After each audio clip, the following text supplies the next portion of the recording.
Hey everybody, welcome back to Travel Trailer Nation. Today I wanted to talk to you about getting ready for your trip and having a checklist for that. There's a lot of folks that have checklists for packing up camp. This one is really more tailored to tasks that you might want to do prior to leaving. And so this is a list that I put together. We have more information at traveltrailernation.com, and of course in our book, A Guide to Enjoying Your Travel Trailer, we talk about these kind of items. But I wanted to kind of run through them with you and hope that, it adds some value to you guys and saves you some time in the long run. So when we're a couple of weeks out from the trip, we start to stop the mail. We go online. There's a USPS site. I think they also have an app as well, which I use. And I just X out the days that I don't want mail coming, and that's the end of that. I've got two really good friends in the neighborhood, Al and Frank, and if we're only gone for 2 weeks, they're happy to come over and take care of things like the pool, keep an eye on the house. But that being said, we get beyond that, then I'm looking for things like trying to schedule lawn care services and someone to come and actually, check the pool and the pool chemistry and stuff like that. If you don't have a pool, good for you. The only thing I like about it right now is that Eva just absolutely loves it. I go in on occasion. Tammy likes the pool. So the girls like it, me not so much, but it is something that I have to take care of when we're gone, and Eva appreciates that Al comes down here and checks the skimmers, and hey, if there's any critters in there, he takes care of it. Ordinarily there aren't, but it's not unheard of. Then another important thing is to make sure that your family and friends know when you're leaving and all the stops that you're making, and then you may want to even have a check-in ritual with them. Some pretty horrible stuff has happened over the course of the last few years when family members had no idea where their family was camping, where they were staying, and then they found out later that something horrible had happened to them. This thing about a stranger is just a friend you haven't met yet. I mean, in some cases that could be true. In other cases, that's a good way to end up in a cardboard box in someone's refrigerator. So anyway, those are the things that I look at a couple weeks out, is getting things like that straightened out. 3 days out, I turn on the fridge and I check the tire pressures and I check all my lug nut torque, my suspension torque. I make sure that my water heater has the plug in it, because I typically pull that and let the water heater drain.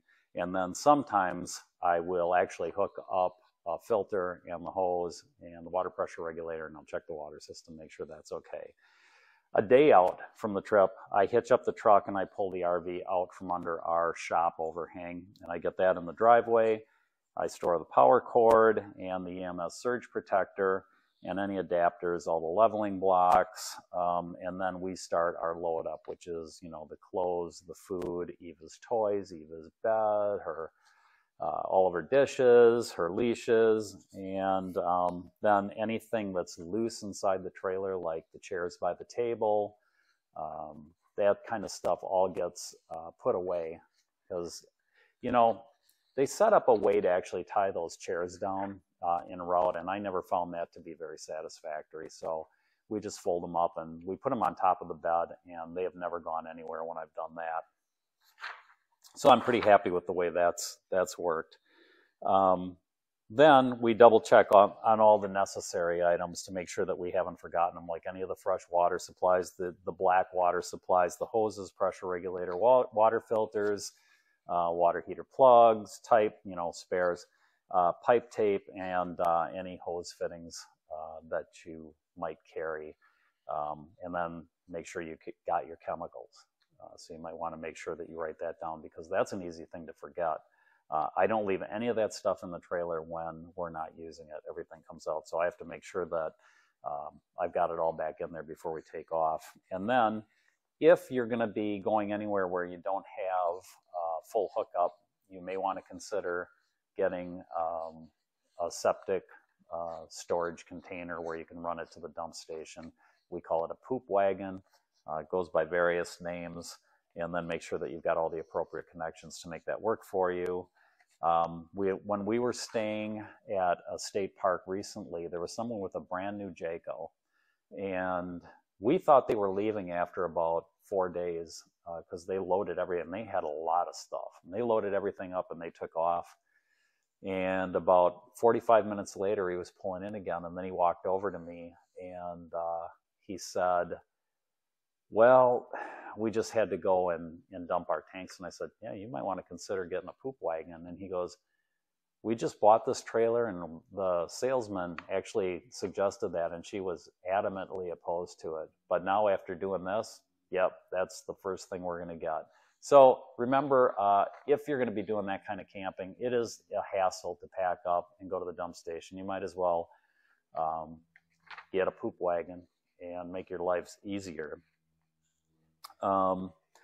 Make sure you've loaded anything you want to use outside the trailer. So that'd be like your lawn chairs, your floor mats. If you have a grill that you use out there, make sure that all that stuff makes it in.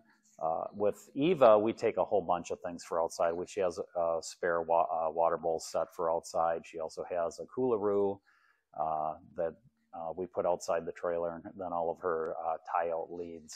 So that pretty much does that. And then if you're going to do any satellite TV, make sure you've got all the hookups. You probably, if you're going to go to a campground that has cable, make sure that you have a cable for that.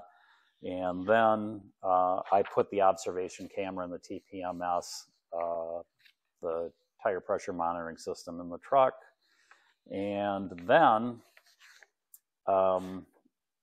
I make sure that I get all my reservation information in there the day before too, so that I'm not scrambling looking for it later. So that takes us up to the day of travel. So any medications that you need or your pet needs, those we load up along with the bathroom supplies. I take my tools, and that includes my electric tools like my impact wrench and stuff. That goes in the truck then.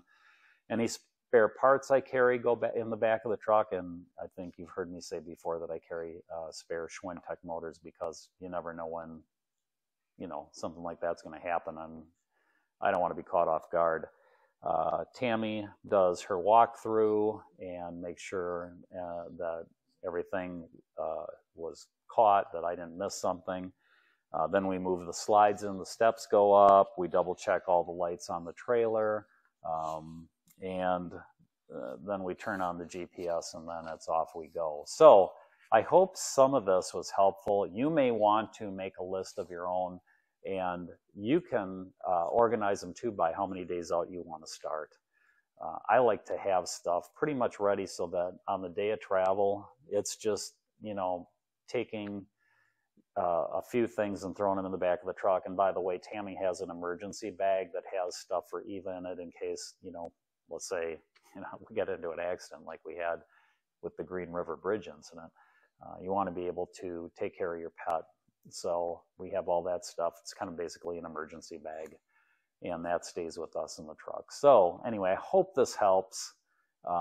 Sometimes it's good to just think through things and, make a list, and you can add to it as you go. And, it's going to make your lives a lot less miserable and take away from that, oh, I think I forgot something feeling when you get about 20 miles away from home. So anyway, that's it. Until next time, guys, happy camping.